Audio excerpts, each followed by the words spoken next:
দেখুন, আমাদের দলের শীর্ষ নেতৃত্ব সহ সবার দৃষ্টিতেই বিষয়টা এসছে। পাতালকন্যা জমাতিয়া আমাদের সহসভাপতি যে বক্তব্য রেখেছেন, তো এটা সম্পূর্ণভাবে ওনার নিজস্ব বক্তব্য এবং ভারতীয় জনতা পার্টি ত্রিপুরা প্রদেশ এই ধরনের বক্তব্যকে কোনোভাবেই সমর্থন করে না। এবং ভারতীয় জনতা পার্টির মনে হয়েছে, ত্রিপুরা প্রদেশের মনে হয়েছে যে এই বক্তব্য তিনি ভারতীয় জনতা পার্টির প্রদেশ সহসভাপতি হিসেবে কোনোভাবেই রাখতে পারেন না। কাজেই দল খুব সিরিয়াসলি বিষয়টাকে নিয়েছে।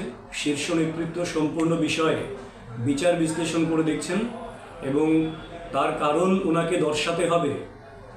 ভারতীয় জনতা পার্টির ত্রিপুরা প্রদেশ সভাপতি নিশ্চয়ই সেই বিষয়ে সমস্ত কিছু দেখছেন এবং কারণ দর্শাতে হবে ওনাকে।